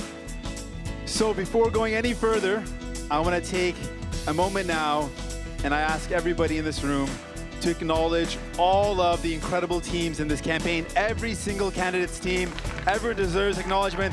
Show them a lot of love. You got to show them the love. Come on. Jagmeet Singh ਨੇ NDP ਲੀਡਰਸ਼ਿਪ ਚੋਣ ਪਹਿਲੇ ਗੇੜ ਵਿੱਚ ਹੀ ਜਿੱਤ ਲਈ। ਨਾਲ ਹੀ ਇੱਕ ਦਸਤਾਰਧਾਰੀ ਸਿੱਖ ਵਜੋਂ ਕੈਨੇਡਾ ਦੀ ਕਿਸੇ ਪ੍ਰਮੁੱਖ ਸਿਆਸੀ ਪਾਰਟੀ ਦਾ ਲੀਡਰ ਬਣਨ ਦਾ ਮਾਣ ਹਾਸਲ ਕੀਤਾ ਹੈ। ਜਗਮੀਤ ਸਿੰਘ ਦੇ NDP ਲੀਡਰ ਚੁਣੇ ਜਾਣ ਨਾਲ ਸਿੱਖ ਭਾਈਚਾਰੇ ਦਾ ਕੱਦ-ਕਾਠ ਕੈਨੇਡਾ ਦੀ ਸਿਆਸਤ ਵਿੱਚ ਉੱਚਾ ਹੋਇਆ ਹੈ। 2017 ਦੇ ਵਿੱਚ ਜਸਟਿਸ ਬਲਵਿੰਦਰ ਸ਼ੇਰਗਿੱਲ ਦੀ ਨਿਯੁਕਤੀ ਨਿਊ ਵੈਸਟਮਿੰਸਟਰ ਦੇ ਵਿੱਚ ਬ੍ਰਿਟਿਸ਼ ਕੋਲੰਬੀਆ ਦੀ ਸੁਪਰੀਮ ਕੋਰਟ ਦੇ ਵਿੱਚ ਕੀਤੀ ਗਈ। ਜਸਟਿਸ ਬਲਵਿੰਦਰ ਸ਼ੇਰਗਿੱਲ ਨੇ ਮਨੁੱਖੀ ਅਧਿਕਾਰਾਂ ਦੀ ਪ੍ਰਮੁੱਖ ਵਕਾਲਤ ਕੀਤੀ ਹੈ। ਇਸ ਤੋਂ ਇਲਾਵਾ WSO ਅਤੇ ਕੈਨੇਡਾ ਦੇ ਸੁਪਰੀਮ ਕੋਰਟ ਦੁਆਰਾ ਸੁਣੇ ਗਏ ਕਈ ਇਤਿਹਾਸਿਕ ਕੇਸਾਂ ਵਿੱਚ WSO ਅਤੇ ਕੈਨੇਡਾ ਵਿੱਚ ਸਿੱਖਾਂ ਦੇ ਹਿੱਤਾਂ ਦੀ ਪ੍ਰਤੀਨਿਧਤਾ ਵੀ ਕੀਤੀ ਹੈ। ਜਸਟਿਸ ਸ਼ੇਰਗਿੱਲ ਕੈਨੇਡਾ ਵਿੱਚ WSO ਦੇ ਪ੍ਰਮੁੱਖ ਮੈਂਬਰ ਹਨ ਅਤੇ ਕੌਮੀ ਅਤੇ ਅੰਤਰਰਾਸ਼ਟਰੀ ਤੌਰ ਉੱਤੇ ਮਨੁੱਖੀ ਅਧਿਕਾਰਾਂ ਅਤੇ ਸਿੱਖ ਮੁੱਦਿਆਂ ਉੱਤੇ ਬੋਲਣ ਲਈ ਨਿਯਮਿਤ ਰੂਪ ਦੇ ਵਿੱਚ ਅੱਗੇ ਰਹੇ। ਉਹਨਾਂ ਨੂੰ 2012 ਵਿੱਚ ਕੁਈਨਸ ਕਾਉਂਸਲ ਨਿਯੁਕਤ ਕੀਤਾ ਗਿਆ ਸੀ ਅਤੇ ਕਮਿਊਨਿਟੀ ਸਰਵਿਸ ਲਈ ਕੁਈਨ ਦੀ ਗੋਲਡਨ ਜੁਬਲੀ ਮੈਡਲ ਵੀ ਦਿੱਤਾ ਗਿਆ। ਜਸਟਿਸ ਬਲਵਿੰਦਰ ਸ਼ੇਰਗਿੱਲ ਕੈਨੇਡਾ ਵਿੱਚ ਨਿਯਮਪਾਲਿਕਾ ਲਈ ਨਿਯੁਕਤ ਕੀਤੇ ਗਏ ਪਹਿਲੇ ਪਗੜੀਧਾਰੀ ਸਿੱਖ ਹਨ। 2017 ਦੇ ਵਿੱਚ ਕੈਲਗਰੀ ਤੋਂ ਐਮਐਲਏ ਲੇਟ ਮਨਮੀਤ ਸਿੰਘ ਭੁੱਲਰ ਦੇ ਨਾਮ ਉੱਤੇ ਨਾਰਥ ਈਸਟ ਪਾਰਕ ਡੈਡੀਕੇਟ ਕੀਤਾ ਗਿਆ। ਪਾਰਕਸ ਫਾਊਂਡੇਸ਼ਨ ਕੈਲਗਰੀ ਨੇ ਐਲਾਨ ਕੀਤਾ ਕਿ ਮਨਮੀਤ ਸਿੰਘ ਭੁੱਲਰ ਪਾਰਕ ਟੈਰਾਡੇਲ ਕਮਿਊਨਿਟੀ ਦੇ ਵਿੱਚ ਸਥਿਤ ਹੋਏਗਾ ਅਤੇ ਉਹਨਾਂ ਦੀ ਲੈਗੇਸੀ ਨੂੰ ਆਨਰ ਕਰੇਗਾ। 5 ਹੈਕਟੇਅਰ ਤੋਂ ਵੱਧ ਦੀ ਥਾਂ ਉੱਤੇ ਬਣਾਇਆ ਜਾ ਰਹੇ ਇਸ ਪਾਰਕ ਦੇ ਵਿੱਚ ਰੰਗ-ਬਿਰੰਗੇ ਪੌਦੇ ਵੀ ਲਗਾਏ ਜਾਣਗੇ। ਇਹ ਪਾਰਕ 2018 ਦੇ ਵਿੱਚ ਖੁੱਲੇਗਾ। ਇਸ ਤੋਂ ਇਲਾਵਾ ਕੈਲਗਰੀ ਦੇ ਵਿੱਚ ਲੇਟ ਮਨਮੀਤ ਸਿੰਘ ਭੁੱਲਰ ਦੇ ਨਾਮ ਉੱਤੇ ਖੁੱਲਿਆ ਸਕੂਲ ਅਗਸਤ ਦੇ ਵਿੱਚ ਅਧਿਕਾਰਕ ਤੌਰ ਉੱਤੇ ਖੋਲ੍ਹਿਆ ਗਿਆ। ਇਸ ਸਕੂਲ ਦੇ ਵਿੱਚ 600 ਬੱਚਿਆਂ ਲਈ ਕਮਰੇ ਹਨ ਅਤੇ ਕਲਾਸਾਂ ਦੇ ਵਿੱਚ ਸਮਾਰਟ ਟੀਵੀਜ਼ ਵੀ ਲਗਾਏ ਗਏ ਨੇ। ਇਸ ਤੋਂ ਇਲਾਵਾ ਇੱਕ ਪ੍ਰਾਈਵੇਟ ਕੋਰਟਯਾਰਡ ਅਤੇ ਮੀਟਿੰਗਸ ਲਈ ਕਈ ਥਾਵਾਂ ਵੀ ਬਣਾਈਆਂ ਗਈਆਂ ਹਨ। ਜ਼ਿਕਰਯੋਗ ਹੈ ਕਿ ਮਨਮੀਤ ਸਿੰਘ ਭੁੱਲਰ ਕੈਲਗਰੀ ਤੋਂ ਪ੍ਰੋਗਰੈਸਿਵ ਕੰਜ਼ਰਵੇਟਿਵ ਐਮਐਲਏ ਸਨ, ਜਿਨ੍ਹਾਂ ਦੀ 2015 ਦੇ ਵਿੱਚ ਮੌਤ ਹੋ ਗਈ ਸੀ। ਹਾਈਵੇ 2 ਉੱਤੇ ਹਾਦਸਾ ਉਦੋਂ ਵਾਪਰਿਆ ਸੀ ਜਦ ਮਨਮੀਤ ਭੁੱਲਰ ਸਨੋ ਸਟਾਰਮ ਦੇ ਵਿੱਚ ਫਸੇ ਇੱਕ ਵਿਅਕਤੀ ਦੀ ਜਾਨ ਬਚਾਉਣ ਲਈ ਰੁਕੇ ਸਨ। ਆਉਂਦੇ ਸਾਲ ਦੇ ਵਿੱਚ ਕੈਨੇਡਾ ਦੇ ਪ੍ਰਧਾਨ ਮੰਤਰੀ ਜਸਟਿਨ ਟਰੂਡੋ ਵੱਲੋਂ ਇੰਡੀਆ ਦਾ ਦੌਰਾ ਕੀਤਾ ਜਾਏਗਾ, ਜਿਸ ਦੇ ਚੱਲਦਿਆਂ ਇਸ ਸਾਲ ਕੈਨੇਡਾ ਦੇ defence minister honourable Harjit Sajjan, economic development minister honourable Navdeep Bains ਅਤੇ ਇਨਫਰਾਸਟ੍ਰਕਚਰ ਮਿਨਿਸਟਰ ਅਮਰਜੀਤ ਸੋਹੀ ਵੱਲੋਂ ਭਾਰਤ ਦਾ ਦੌਰਾ ਕੀਤਾ ਗਿਆ।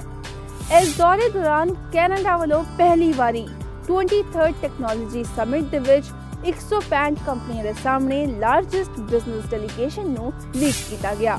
ਕੈਨੇਡਾ ਦੇ ਵਿੱਚ ਰਾਸ਼ਟਰੀ ਅਤੇ ਅੰਤਰਰਾਸ਼ਟਰੀ ਉਡਾਨਾਂ ਦੇ ਵਿੱਚ ਹੁਣ ਅੰਮ੍ਰਿਤਧਾਰੀ ਸਿੱਖ 6 ਸੈਂਟੀਮੀਟਰ ਤੋਂ ਘੱਟ ਬਲੇਡਾਂ ਵਾਲੀ ਕਿਰਪਾਨ ਸਜਾ ਕੇ ਸਫ਼ਰ ਕਰ ਸਕਣਗੇ। ਐਲਾਨ ਅਨੁਸਾਰ ਟਰਾਂਸਪੋਰਟ ਕੈਨੇਡਾ ਨੇ ਵਰਜਿਤ ਚੀਜ਼ਾਂ ਦੀ ਸੂਚੀ ਦੇ ਵਿੱਚ ਸੋਧ ਕੀਤਾ ਹੈ, ਜਿਸ ਨਾਲ ਰਾਸ਼ਟਰੀ ਅਤੇ ਅੰਤਰਰਾਸ਼ਟਰੀ ਉਡਾਨਾਂ ਦੇ ਵਿੱਚ ਛੋਟੇ ਬਲੇਡਾਂ ਉੱਤੇ ਪਾਬੰਦੀ ਨਹੀਂ ਲਗਾਈ ਜਾਏਗੀ। 2017 ਦੇ ਵਿੱਚ ਬ੍ਰਿਟਿਸ਼ ਕੋਲੰਬੀਆ ਦੇ ਵਿੱਚ ਹੋਈਆਂ ਪ੍ਰੋਵਿੰਸ਼ੀਅਲ ਚੋਣਾਂ ਨੇ ਇੱਕ ਨਵਾਂ ਇਤਿਹਾਸ ਸਿਰਜਿਆ। ਬੇਸ਼ੱਕ ਨਤੀਜੇ ਆਉਣ ਲਈ 2 ਮਹੀਨਿਆਂ ਦਾ ਸਮਾਂ ਲੱਗਿਆ, ਪਰ 65 ਸਾਲਾਂ ਬਾਅਦ ਪਹਿਲੀ ਵਾਰੀ ਘੱਟ ਗਿਣਤੀ ਸਰਕਾਰ ਬਣੀ।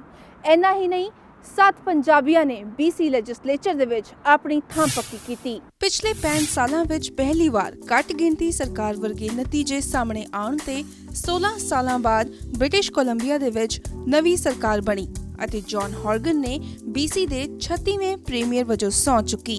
ਹੈਰਾਨੀ ਦੀ ਗੱਲ ਇਹ ਰਹੀ ਕਿ ਇਹਨਾਂ ਚੋਣਾਂ ਦੇ ਨਤੀਜੇ ਆਉਣ ਵਿੱਚ ਲਗਭਗ 2 ਮਹੀਨਿਆਂ ਦਾ ਸਮਾਂ ਲੱਗਿਆ।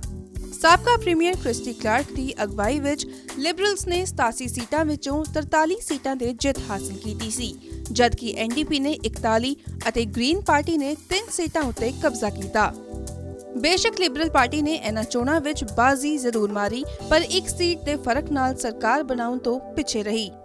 ਅਖੀਰ ਦੇ ਵਿੱਚ ਗ੍ਰੀਨ ਪਾਰਟੀ ਨੇ NDP ਦਾ ਸਾਥ ਦਿੰਦਿਆਂ ਬ੍ਰਿਟਿਸ਼ ਕੋਲੰਬੀਆ ਪ੍ਰੋਵਿੰਸ਼ੀਅਲ ਇਲੈਕਸ਼ਨਸ ਦੇ ਵਿੱਚ ਇਤਿਹਾਸ ਸਿਰਜਿਆ। ਬ੍ਰਿਟਿਸ਼ ਕੋਲੰਬੀਆ ਦੀ ਪ੍ਰੋਵਿੰਸ਼ੀਅਲ ਚੋਣਾਂ ਦੇ ਵਿੱਚ ਪੰਜਾਬੀਆਂ ਨੇ ਵੀ ਜਿੱਤ ਦੇ ਝੰਡੇ ਗੱਡੇ। ਇਹਨਾਂ ਚੋਣਾਂ ਵਿੱਚ ਵੱਖ-ਵੱਖ ਪਾਰਟੀਆਂ ਵੱਲੋਂ 21 ਪੰਜਾਬੀਆਂ ਨੇ ਵੀ ਆਪਣੀ ਕਿਸਮਤ ਅਜਮਾਈ, ਜਿਨ੍ਹਾਂ ਵਿੱਚੋਂ 7 ਨੂੰ ਜਿੱਤ ਹਾਸਲ ਹੋਈ ਤੇ ਇਹਨਾਂ 7 ਵਿੱਚੋਂ 6 NDP ਪਾਰਟੀ ਦੇ ਪੰਜਾਬੀ ਉਮੀਦਵਾਰਾਂ ਨੇ ਜਿੱਤ ਹਾਸਲ ਕੀਤੀ। ਫਿਲਹਾਲ ਸਮਾਂ ਹੋ ਗਿਆ ਹੈ ਬ੍ਰੇਕ ਦਾ। ਬ੍ਰੇਕ ਤੋਂ ਬਾਅਦ ਵੀ 2017 ਦੇ ਵਿੱਚ ਕੀ ਕੁਝ ਰਿਹਾ ਖਾਸ, ਇਸ ਸੰਬੰਧੀ ਸਾਡੀ ਇਹ ਖਾਸ ਪੇਸ਼ਕਸ਼ ਜਾਰੀ ਰਹੇਗੀ। ਜਲਦ ਹਾਜ਼ਰ ਹੁੰਦੇ ਹਾਂ।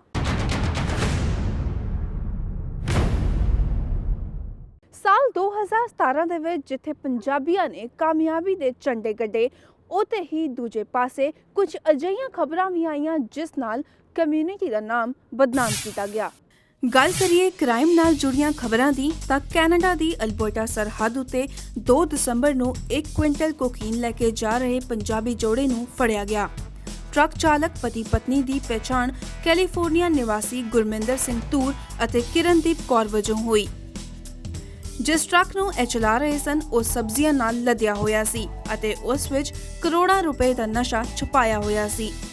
ਟਰੱਕ ਕੈਲੀਫੋਰਨੀਆ ਤੋਂ ਅਲਬਰਟਾ ਜਾ ਰਿਹਾ ਸੀ। ਪੁਲਿਸ ਨੇ ਦੱਸਿਆ ਕਿ ਇਹਨਾਂ ਕੋਲੋਂ ਫੜੀ ਗਈ ਡਰੱਗਸ ਦੀ ਕੀਮਤ 7-8 ਮਿਲੀਅਨ ਬਣਦੀ ਹੈ। ਬ੍ਰੈਂਪਟਨ ਵਿੱਚ ਰਹਿਣ ਵਾਲੇ ਕਬੱਡੀ ਦੇ ਉੱਘੇ ਕਮੈਂਟੇਟਰ ਸੁਖਚੈਨ ਬਰਾੜ ਨੇ ਆਪਣੀ ਪਤਨੀ ਦਾ ਕਤਲ ਕਰਨ ਦਾ ਗੁਨਾਹ ਕਬੂਲ ਕਰ ਲਿਆ ਹੈ। ਜ਼ਿਕਰਯੋਗ ਹੈ ਕਿ ਸਾਰਨੀਆ ਨੇੜੇ ਹਾਈਵੇ 402 ਉੱਤੇ 31 ਜਨਵਰੀ ਨੂੰ ਇੱਕ ਸੈਮੀ ਟਰੈਕਟਰ ਟ੍ਰੇਲਰ ਨੂੰ ਅੱਗ ਲੱਗ ਗਈ ਤੇ ਉਸ ਵਿੱਚ ਸਵਾਰ 2 ਵਿਅਕਤੀਆਂ ਵਿੱਚੋਂ ਇੱਕ ਬਚ ਗਿਆ, ਜਦਕਿ ਦੂਜੇ ਦੀ ਮੌਤ ਹੋ ਗਈ। ਮਰਨ ਵਾਲੀ ਕੋਈ ਹੋਰ ਨਹੀਂ ਸਗੋਂ ਮਸ਼ਹੂਰ ਕਬੱਡੀ ਕਮੈਂਟੇਟਰ ਸੁਖਚੈਨ ਸਿੰਘ ਬਰਾੜ ਦੀ ਪਤਨੀ ਸੀ। ਮਾਮਲੇ ਦੀ ਤਹਿ ਤੱਕ ਪਹੁੰਚਣ ਲਈ OPP ਲੈਂਪਟਨ ਵੱਲੋਂ ਨਾਲ ਦੀ ਨਾਲ ਹੀ ਜਾਂਚ ਸ਼ੁਰੂ ਕਰ ਦਿੱਤੀ ਗਈ ਸੀ। ਇਸ ਮਾਮਲੇ ਦੀ ਅਦਾਲਤ ਵਿੱਚ ਚੱਲ ਰਹੀ ਸੁਣਵਾਈ ਦੌਰਾਨ ਹੁਣ ਸੁਖਚੈਨ ਬਰਾੜ ਨੇ ਹਥੌੜਾ ਮਾਰ ਕੇ ਆਪਣੀ ਪਤਨੀ ਦਾ ਕਤਲ ਕਰਨ ਅਤੇ ਫਿਰ ਕਤਲ ਦੇ ਸਬੂਤ ਮਿਟਾਉਣ ਲਈ ਲਾਸ਼ ਸਮੇਤ ਟਰਾਲੀ ਨੂੰ ਅੱਗ ਲਾਉਣ ਦਾ ਗੁਨਾਹ ਕਬੂਲ ਕਰ ਲਿਆ ਹੈ। ਸਰੀ ਗੁਰਦੁਆਰੇ ਦੇ ਸਾਬਕਾ ਪ੍ਰਧਾਨ ਨੂੰ ਆਪਣੀ ਪਤਨੀ ਦੇ ਕਤਲ ਦੇ ਮਾਮਲੇ ਵਿੱਚ ਦੋਸ਼ੀ ਕਰਾਰ ਦਿੱਤਾ ਗਿਆ। ਬਲਦੇਵ ਸਿੰਘ ਕਲਸੀ ਨੂੰ ਨਿਊ ਵੈਸਟਮਿੰਸਟਰ ਸਥਿਤ BC ਦੀ ਸੁਪਰੀਮ ਕੋਰਟ ਵਿੱਚ ਪੇਸ਼ ਕੀਤਾ ਗਿਆ। ਕਲਰਕ ਵੱਲੋਂ ਜਦੋਂ ਉਸ ਨੂੰ ਪਲੀ ਐਂਟਰ ਕਰਨ ਲਈ ਆਖਿਆ ਗਿਆ ਤਾਂ ਉਸ ਨੇ ਜੱਜ ਵੱਲ ਵੇਖ ਕੇ ਆਖਿਆ, ਜੀ ਜੱਜ ਸਾਹਿਬ, ਮੈਂ ਕਸੂਰਵਾਰ ਹਾਂ। ਇਸ ਮਾਮਲੇ ਵਿੱਚ ਸਜ਼ਾ 22 ਫਰਵਰੀ ਨੂੰ ਸੁਣਾਈ ਜਾਏਗੀ। ਇਹ ਮਾਮਲਾ ਇਸ ਤਰ੍ਹਾਂ ਹੈ ਕਿ ਬਰੂਕਸਾਈਡ ਗੁਰਦੁਆਰੇ ਦੇ ਸਾਬਕਾ ਪ੍ਰਧਾਨ ਕਲਸੀ ਨੂੰ ਜੁਲਾਈ 2014 ਵਿੱਚ ਗੁੱਸੇ ਵਿੱਚ ਆ ਕੇ ਹਮਲਾ ਕਰਨ ਲਈ ਚਾਰਜ ਕੀਤਾ ਗਿਆ। ਉਸ ਦੀ ਪਤਨੀ ਨਰਿੰਦਰ ਕੌਰ ਕਲਸੀ ਇਸ ਜੋੜੇ ਦੇ ਦੱਖਣੀ ਸਰੀ ਸਥਿਤ ਘਰ ਵਿੱਚ ਗੰਭੀਰ ਜ਼ਖਮੀ ਹਾਲਤ ਵਿੱਚ ਮਿਲੀ। ਨਰਿੰਦਰ ਕਲਸੀ ਨੂੰ ਨਾਜ਼ੁਕ ਹਾਲਤ ਵਿੱਚ ਹਸਪਤਾਲ ਲਿਜਾਇਆ ਗਿਆ ਅਤੇ ਕਈ ਦਿਨਾਂ ਬਾਅਦ ਲਾਈਫ ਸਪੋਰਟ ਸਿਸਟਮ ਤੋਂ ਹਟਾ ਲਏ ਜਾਣ ਤੋਂ ਬਾਅਦ ਉਸ ਦੀ ਮੌਤ ਹੋ ਗਈ। ਦਸੰਬਰ ਦੇ ਮਹੀਨੇ ਦੇ ਵਿੱਚ ਇੱਕ ਵੀਡੀਓ ਵਾਇਰਲ ਹੋਇਆ ਜਿਸ ਵਿੱਚ ਬ੍ਰੈਂਪਟਨ ਦੇ ਇੱਕ ਪਲਾਜ਼ਾ ਦੇ ਵਿੱਚ ਨੌਜਵਾਨ, ਜਿਨ੍ਹਾਂ ਵਿੱਚ ਖਾਸ ਤੌਰ ਤੇ ਪੰਜਾਬੀ ਇੰਟਰਨੈਸ਼ਨਲ ਸਟੂਡੈਂਟ ਸਨ, ਆਪਸ ਦੇ ਵਿੱਚ ਲੜਦੇ ਨਜ਼ਰ ਆਏ। ਇਸ ਵੀਡੀਓ ਦੇ ਵਿੱਚ ਵਿਦਿਆਰਥੀ ਸੋਟੀਆਂ ਅਤੇ ਲਾਠੀਆਂ ਦੇ ਨਾਲ ਇੱਕ ਦੂਜੇ ਉੱਤੇ ਹਮਲਾ ਕਰ ਰਹੇ ਸਨ। ਇਸ ਮਾਮਲੇ ਦੇ ਵਿੱਚ ਪੁਲਿਸ ਵੱਲੋਂ 5 ਨੌਜਵਾਨਾਂ ਨੂੰ ਗ੍ਰਿਫਤਾਰ ਕੀਤਾ ਗਿਆ ਹੈ, ਜਿਨ੍ਹਾਂ ਦੀ ਪੇਸ਼ੀ ਜਨਵਰੀ 2018 ਦੇ ਵਿੱਚ ਅਦਾਲਤ ਵਿੱਚ ਹੋਏਗੀ। ਬ੍ਰੈਂਪਟਨ ਵਿੱਚੋਂ ਨਿਕਲੀ ਇੱਕ ਵੀਡੀਓ ਬੀਤੇ ਸਾਲ ਵਿਸ਼ਾ ਬਣੀ। ਇਸ ਵੀਡੀਓ ਵਿੱਚ ਕਥਿਤ ਰੂਪ ਵਿੱਚ ਪੰਜਾਬੀ ਅੰਤਰਰਾਸ਼ਟਰੀ ਵਿਦਿਆਰਥੀਆਂ ਦੇ 2 ਗੁੱਟਾਂ ਵਿੱਚ ਮੈਕਲੌਗਲਿਨ ਅਤੇ ਸਟੀਲਸ ਦੇ ਕੋਨੇ ਉੱਤੇ ਸਥਿਤ ਟਿਮ ਹਾਰਟਨਸ ਵਾਲੇ ਸ਼ਾਪਿੰਗ ਸੈਂਟਰ ਵਿੱਚ ਖੁੱਲ੍ਹ ਕੇ ਲੜਾਈ ਹੋਈ। ਇਸ ਵੀਡੀਓ ਵਿੱਚ ਵਿਦਿਆਰਥੀ ਲਾਠੀਆਂ ਸੋਟੀਆਂ ਨਾਲ ਇੱਕ ਦੂਜੇ ਉੱਤੇ ਹਮਲਾ ਕਰ ਰਹੇ ਹਨ। ਉਹਨਾਂ ਵੱਲੋਂ ਇੱਕ ਦੂਜੇ ਉੱਤੇ ਬੇਰਹਿਮੀ ਨਾਲ ਵਾਰ ਕੀਤੇ ਜਾ ਰਹੇ ਹਨ। ਕੋਈ ਇਹਨਾਂ ਨੂੰ ਇੰਟਰਨੈਸ਼ਨਲ ਸਟੂਡੈਂਟਸ ਦੱਸ ਰਿਹਾ ਹੈ ਅਤੇ ਕੋਈ ਕੈਨੇਡਾ ਦੇ ਜੰਮਪਲ ਨੌਜਵਾਨ, ਭਾਵੇਂ ਇਹ ਸਟੂਡੈਂਟ ਵੀਜ਼ਾ ਉੱਤੇ ਕੈਨੇਡਾ ਆਏ ਹੋਣ ਜਾਂ ਕੈਨੇਡਾ ਦੇ ਨਾਗਰਿਕ ਹੋਣ, ਪਰ ਇਸ ਘਟਨਾ ਨੇ ਕਮਿਊਨਿਟੀ ਦਾ ਨਾਮ ਬਦਨਾਮ ਕੀਤਾ ਹੈ। ਪੀਲ ਪੁਲਿਸ ਵੱਲੋਂ ਇਸ ਸੰਬੰਧ ਦੇ ਵਿੱਚ 5 ਪੰਜਾਬੀ ਮੁੰਡਿਆਂ ਨੂੰ ਗ੍ਰਿਫਤਾਰ ਕੀਤਾ ਗਿਆ ਹੈ। ਸਿੱਖਾਂ ਦੀਆਂ ਉਪਲਬਧੀਆਂ ਨੂੰ ਦੁਨੀਆ ਦੇ ਸਾਹਮਣੇ ਲਿਆਉਣ ਲਈ ਆਯੋਜਿਤ ਕੀਤੇ ਜਾਂਦੇ ਹਨ ਦ ਸਿੱਖ ਅਵਾਰਡਸ। ਦ ਸਿੱਖ ਅਵਾਰਡਸ ਦੇ ਵਿੱਚ ਉਹਨਾਂ ਸਿੱਖਾਂ ਨੂੰ ਸਨਮਾਨਿਤ ਕੀਤਾ ਜਾਂਦਾ ਹੈ ਜਿਨ੍ਹਾਂ ਨੇ ਵੱਖ-ਵੱਖ ਫੀਲਡਸ ਦੇ ਵਿੱਚ ਮੱਲਾਂ ਮਾਰੀਆਂ ਹਨ। ਇਸ ਸਾਲ ਪਹਿਲੀ ਵਾਰੀ ਦ ਸਿੱਖ ਅਵਾਰਡਸ ਕੈਨੇਡਾ ਦੇ ਸ਼ਹਿਰ ਟੋਰਾਂਟੋ ਵਿਖੇ ਆਯੋਜਿਤ ਕੀਤੇ ਗਏ। ਆਓ ਤੁਹਾਨੂੰ ਲੈ ਕੇ ਚੱਲਦੇ ਹਾਂ ਦ ਸਿੱਖ ਅਵਾਰਡਸ ਦੀਆਂ ਰੌਣਕਾਂ ਤੇ। ਟੋਰਾਂਟੋ ਵਿਖੇ ਆਯੋਜਿਤ ਕੀਤੇ ਗਏ 8 ਸਿੱਖ ਅਵਾਰਡਸ। ਦ ਸਿੱਖ ਅਵਾਰਡਸ ਬੀਤੇ 8 ਸਾਲਾਂ ਤੋਂ ਵੱਖ-ਵੱਖ ਕੰਟਰੀਜ਼ ਵਿੱਚ ਆਯੋਜਿਤ ਕੀਤੇ ਗਏ ਨੇ ਤੇ ਇਸ ਸਾਲ ਇਹ ਮਾਣ ਹਾਸਲ ਹੋਇਆ ਹੈ ਕੈਨੇਡਾ ਨੂੰ। ਵੱਖ-ਵੱਖ ਸ਼੍ਰੇਣੀਆਂ ਵਿੱਚ ਮੱਲਾਂ ਮਾਰਨ ਵਾਲੇ ਸਿੱਖਾਂ ਨੂੰ ਸਨਮਾਨਿਤ ਕਰਨ ਤੇ ਦੁਨੀਆ ਤੱਕ ਉਹਨਾਂ ਦੀ ਅਚੀਵਮੈਂਟਸ ਸਾਹਮਣੇ ਲਿਆਉਣ ਦਾ ਜ਼ਰੀਆ ਬਣਦੇ ਨੇ ਦ ਸਿੱਖ award. So the reason for setting up the Sikh Awards is to give us this global platform where you're getting the exposure not only within our community but mainstream.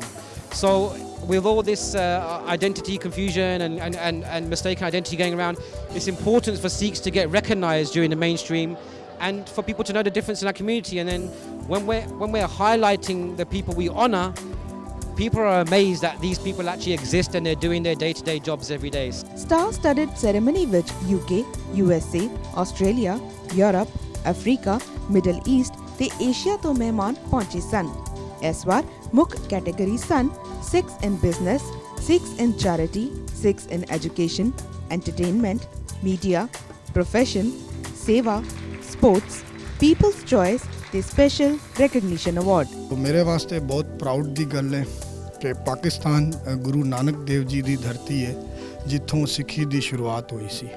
ਸੋ ਉਸ ਧਰਤੀ ਦੇ ਸਿੱਖਾਂ ਨੂੰ ਪੂਰੀ ਵਰਲਡ ਦੀ ਸਿੱਖ ਕੌਮ ਨੇ ਭੁਲਾ ਦਿੱਤਾ ਹੈ। ਪਰ ਭਾਈ ਨਵਦੀਪ ਸਿੰਘ ਜੀ ਨੇ ਜਿਸ ਤਰ੍ਹਾਂ ਇਹ ਉਪਰਾਲਾ ਕੀਤਾ ਹੈ, ਸੋ ਉਹਨਾਂ ਨੇ ਨੋਮੀਨੇਟ ਕੀਤਾ ਸਿੱਖ ਚੈਰਿਟੀ ਇਨ ਪਾਕਿਸਤਾਨ ਅਵਾਰਡ ਵਾਸਤੇ। ਮੈਨੂੰ ਮੇਰੇ ਲਈ ਬੜੇ ਓਨਰ ਤੇ ਮਾਣ ਦੀ ਗੱਲ ਹੈ। I'm happy that and also on the other hand I am humbled that ਸੇਵਾ ਦਾ ਅਵਾਰਡ ਲੈਣਾ ਸੇਵਾ ਦੇ ਗੁਰੂ ਦੀ ਬਖਸ਼ਿਸ਼ ਹੈ ਕਿ ਸਾਨੂੰ ਮੌਕਾ ਬਣਿਆ। ਪਰ I am happy because it's getting in the Sikh world, it's getting recognition of people who are working in different fields. ਮੈਨੂੰ ਬਹੁਤ ਜ਼ਿਆਦਾ ਮਾਣ ਹੈ। I'm really honored to receive this. I'm humbled by this. ਮੈਨੂੰ ਇਹ ਮਹਿਸੂਸ ਹੈ ਕਿ ਜਦੋਂ ਮੈਂ ਛੋਟਾ ਸੀਗਾ ਮੈਂ ਕਦੇ ਸੋਚਿਆ ਨਹੀਂ ਕਿ ਇਹ ਪੋਸੀਬਲ ਆ। ਮੈਂ ਇਹ ਆਸ ਕਰਦਾ ਹਾਂ ਕਿ ਮੇਰਾ ਜਿਹੜਾ ਹੁਣ ਪੋਜੀਸ਼ਨ ਹੈਗਾ ਆ ਮੈਂ ਹੋਰਾਂ ਨੂੰ ਇੰਸਪਾਇਰ ਕਰ ਸਕਦਾ ਕਿ ਸ਼ਾਇਦ ਉਹ ਆਪਣੀ ਜ਼ਿੰਦਗੀ 'ਚ ਨਹੀਂ ਸੋਚਦੇ ਸੀਗੇ ਕਿ ਉਹ ਤਰੱਕੀ ਕਰ ਸਕਦੇ। ਮੈਂ ਇਹ ਚਾਹੁੰਦਾ ਆ ਕਿ ਉਹ ਆਪਣੇ ਆਪ 'ਚ ਅਣਖੀ ਹੋਣ ਤੇ ਕੋਈ ਵੀ ਧਰਮ ਦੇ ਹੋਣ, ਕੋਈ ਵੀ ਬੈਕਗ੍ਰਾਉਂਡ ਦੇ ਹੋਣ, ਕਿ ਉਹ ਆਪਣੇ ਆਪ 'ਚ ਅਣਖੀ ਹੋ ਕੇ ਹੀ ਤਰੱਕੀ ਕਰ ਸਕਦੇ ਨੇ। Many Sikhs have helped build Canada. Their roots are many years old. So Confederation was 150 years ago. Only 30 years later, the Sikh community started to attend. We've been active in democracy. We've been active in building communities and entrepreneurs and small businesses. So I'm really proud of Navdeep Singh and all the volunteers that he brings together so that we actually celebrate our successes. ਇਸ award ceremony ਵਿੱਚ lifetime achievement award ਨਾਲ ਨਵਾਜ਼ਿਆ ਗਿਆ 101 ਸਾਲਾ athlete ਮਾਨ ਕੌਰ ਨੂੰ। Federal NDP ਆਗੂ ਜਗਮੀਤ ਸਿੰਘ ਅਤੇ ਗੁਰਕਿਰਨ ਕੌਰ ਸਿੱਧੂ ਦਾ ਰੋਕਾ ਹੋਣ ਦੀ ਖਬਰ ਸਾਲ ਦੇ ਅਖੀਰ ਦੇ ਵਿੱਚ ਚਰਚਾ ਵਿੱਚ ਰਹੀ। ਇਹ ਰੋਕਾ ਬ੍ਰਾਂਪਟਨ ਵਿਖੇ ਇੱਕ ਸਮਾਗਮ ਦੌਰਾਨ ਹੋਇਆ। ਜਗਮੀਤ ਸਿੰਘ ਦੇ ਪ੍ਰੈਸ ਸਕੱਤਰ ਜੇਮਸ ਸਮਿਥ ਨੇ ਦੱਸਿਆ ਕਿ ਦੋਵਾਂ ਪਰਿਵਾਰਾਂ ਵੱਲੋਂ ਪਹਿਲੀ ਵਾਰੀ ਰਸਮੀ ਤੌਰ ਉੱਤੇ ਮੁਲਾਕਾਤ ਕੀਤੀ ਗਈ ਸੀ, ਜਿਸ ਕਰਕੇ ਇਹ ਸਮਾਗਮ ਆਯੋਜਿਤ ਕੀਤਾ ਗਿਆ। ਜੇਮਸ ਸਮਿਥ ਨੇ ਆਖਿਆ ਕਿ ਇਹ ਮੰਗਣੀ ਦੀ ਪ੍ਰਕਿਰਿਆ ਦੀ ਸ਼ੁਰੂਆਤ ਹੋ ਸਕਦੀ ਹੈ, ਪਰ ਉਹਨਾਂ ਇਹ ਵੀ ਆਖਿਆ ਕਿ 38 ਸਾਲਾ ਜਗਮੀਤ ਸਿੰਘ ਅਤੇ 27 ਸਾਲਾ ਗੁਰਕਿਰਨ ਕੌਰ ਸਿੱਧੂ ਦੀ ਉਮਰ ਨੂੰ ਵੇਖਦਿਆਂ ਹੋਇਆਂ ਇਹ ਅੰਦਾਜ਼ਾ ਨਹੀਂ ਲਾਇਆ ਜਾਣਾ ਚਾਹੀਦਾ ਕਿ ਦੋਵੇਂ ਇੱਕ ਦੂਜੇ ਨਾਲ ਮੰਗੇ ਹੋਏ ਹਨ। ਭਾਵੇਂ ਐਨਡੀਪੀ ਆਗੂ ਦੇ ਆਫਿਸ ਵੱਲੋਂ ਇੰਨੀ ਵੱਡੀ ਪਾਰਟੀ ਨੂੰ ਦੋ ਪਰਿਵਾਰਾਂ ਦੀ ਪਹਿਲੀ ਮਿਲਣੀ ਦੱਸਿਆ ਜਾ ਰਿਹਾ ਹੈ, ਪਰ ਸੋਸ਼ਲ ਮੀਡੀਆ ਉੱਤੇ ਜਗਮੀਤ ਅਤੇ ਸਿੱਧੂ ਨੂੰ ਖੂਬ ਵਧਾਈਆਂ ਮਿਲ ਰਹੀਆਂ ਹਨ। 2017 ਦੇ ਵਿੱਚ ਕੈਨੇਡਾ ਭਰ ਵਿੱਚ 150 ਇਅਰਸ ਆਫ ਕਨਫੈਡਰੇਸ਼ਨ ਸੈਲੀਬ੍ਰੇਟ ਕੀਤੇ ਗਏ। ਕੈਨੇਡਾ ਡੇ ਤੇ ਮੁੱਖ ਮਹਿਮਾਨ ਰਹੇ Prince of Wales and Duchess of Cornwall. ਆਓ ਤੁਹਾਨੂੰ ਲੈ ਕੇ ਚੱਲਦੇ ਹਾਂ ਪੂਰੇ ਸਾਲ ਹੋਈਆਂ ਸੈਲੀਬ੍ਰੇਸ਼ਨਸ ਤੇ ਦਿਖਾਉਂਦੇ ਹਾਂ ਕੁਝ ਖਾਸ ਝਲਕੀਆਂ। So to celebrate Canada 150!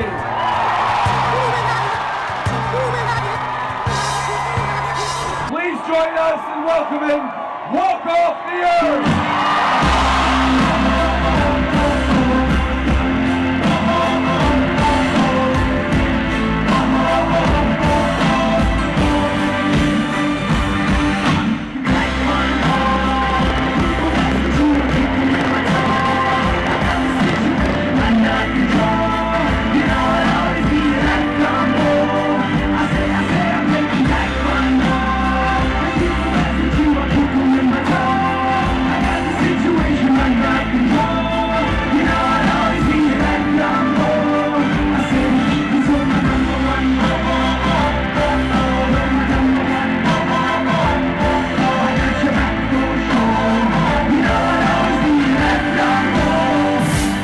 ਸਾਲ 2017 ਦੀਆਂ ਖਾਸ ਝਲਕੀਆਂ ਤੇ ਇਹ ਸੀ ਸਾਡੀ ਖਾਸ ਪੇਸ਼ਕਸ਼। ਉਮੀਦ ਕਰਦੇ ਹਾਂ ਤੁਹਾਨੂੰ ਸਾਡੀ ਇਹ ਕੋਸ਼ਿਸ਼ ਪਸੰਦ ਆਈ ਹੋਵੇਗੀ। ਨਵੇਂ ਸਾਲ ਤੇ ਮੁੜ ਤੋਂ ਹੋਵੇਗੀ ਮੁਲਾਕਾਤ। ਉਦੋਂ ਤੱਕ ਮੈਨੂੰ ਦਿਓ ਇਜਾਜ਼ਤ। ਸਾਡੇ ਵੱਲੋਂ ਤੁਹਾਨੂੰ ਸਾਰਿਆਂ ਨੂੰ ਨਵੇਂ ਸਾਲ ਦੀ ਬਹੁਤ ਮੁਬਾਰਕਬਾਦ। Have a safe and a happy New year.